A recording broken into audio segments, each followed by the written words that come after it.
Good afternoon, everyone. This is Moving Mark out on Route 66 again in one of my favorite little cities along the route. For a small city, this has got a lot to offer. I'm in Waynesville, Missouri, and I'm here with a good friend of mine, one of my original Route 66 friends that I made back in January at the Missouri Route 66 Association meeting. I'm honored to know her. She's been someone I've looked up to as far as her photography work and historical information on the area, and I'm going to let her introduce herself and tell us a little bit about herself.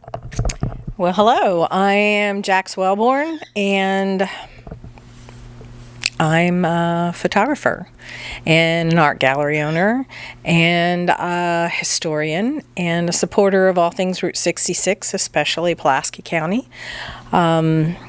I've been trying to raise awareness about Waynesville for the last 10 years or so.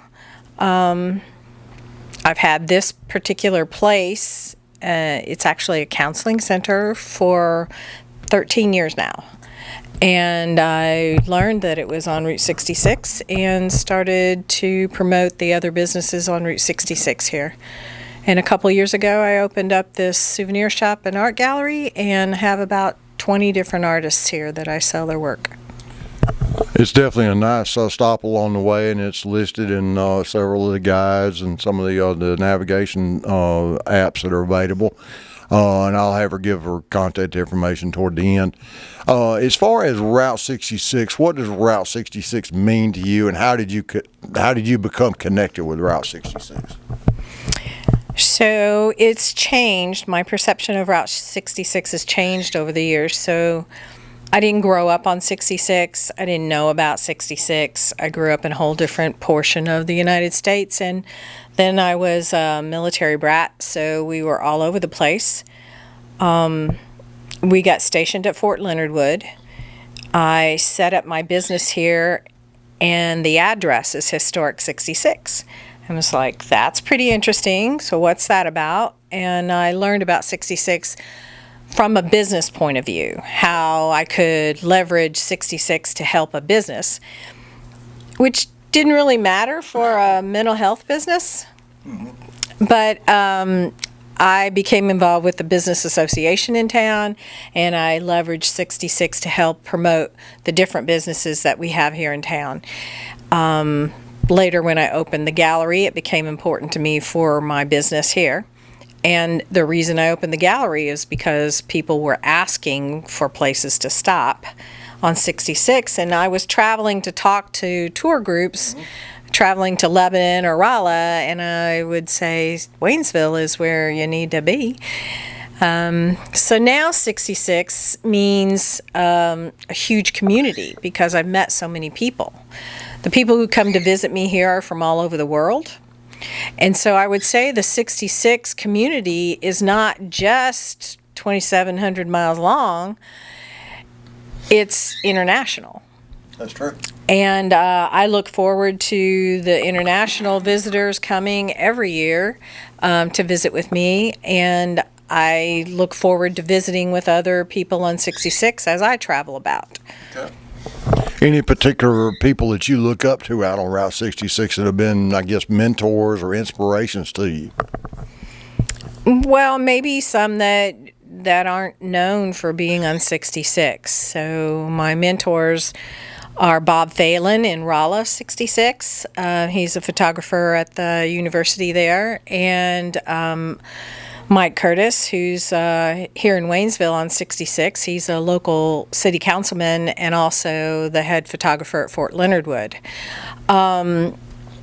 Roman Rich got me really involved in Route 66 and the roadie culture because he asked me to photograph a rally at the Gasconade River Bridge, and I met hundreds and hundreds of roadies that way, and I really enjoy also Judy Walmark for her business acumen and her just brilliant mind. Ramona Lehman for her iconic status on Route 66 and her proximity to me. Gosh, there are just so many people that I've met that are just amazing people. And I do have a little story. I never got to meet Gary Turner.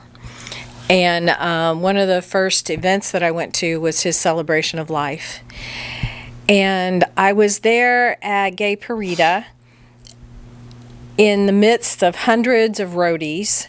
And I remember picking up my phone and calling my husband and crying, saying, I've met my people.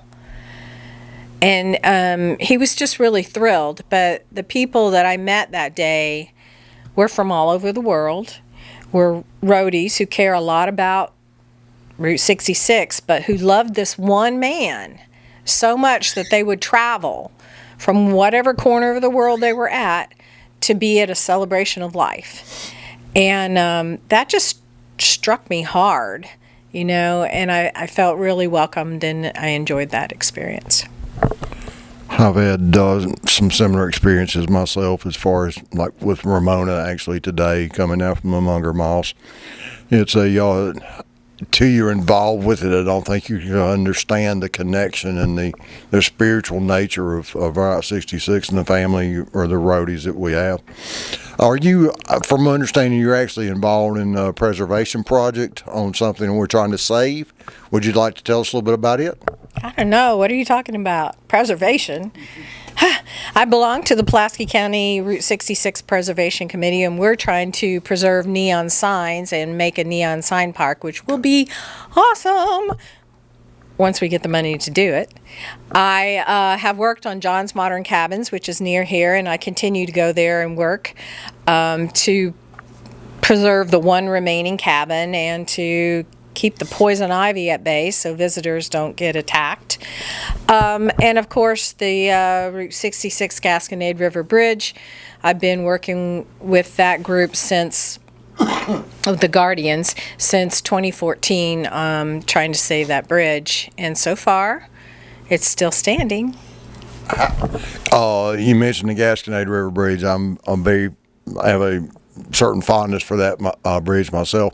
How's the best way to connect with that group? Our Facebook page, the Route 66 Gasconade River Bridge Guardians. It's a long name, but that's the best way to get a hold of us, and I run that page. So if anyone wants to message and find out more information, they can there. We have photo albums with historical pictures and information.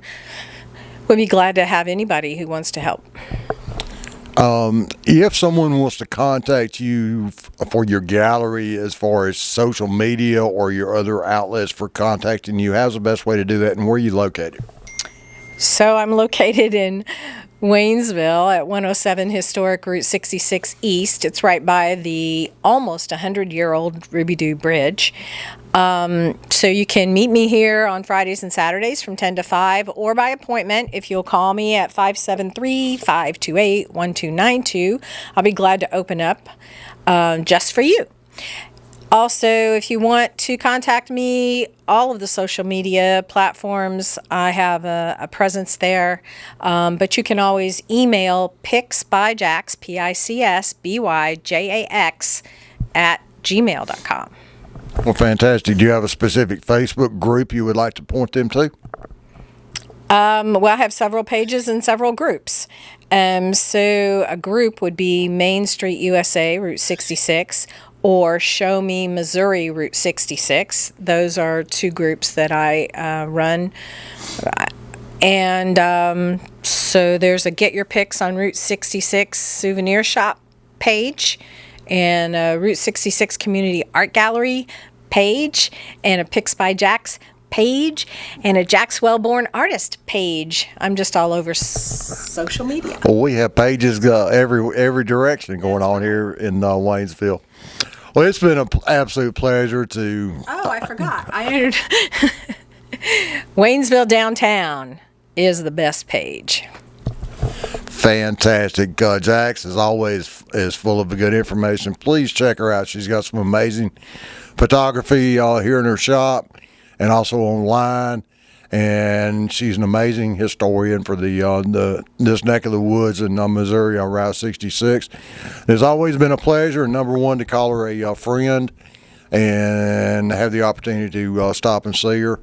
And any last parting words of wisdom you'd like to give us, Jax? I don't know how wise they are, but I will mention that I have a history project started. And this winter, when I'm not out in the freezing cold making photos, I'll be cataloging some of Joe Sonderman's wonderful photos and creating a book for people to look through to see all the history between Arlington and Hazel Green. Oh, fantastic. Jax, thank you so much as always. You're welcome so much. And this is Moving Mark signing off from the route with another one of my Route 66 Spotlight videos. Everyone have a great day. Take care. Bye-bye now.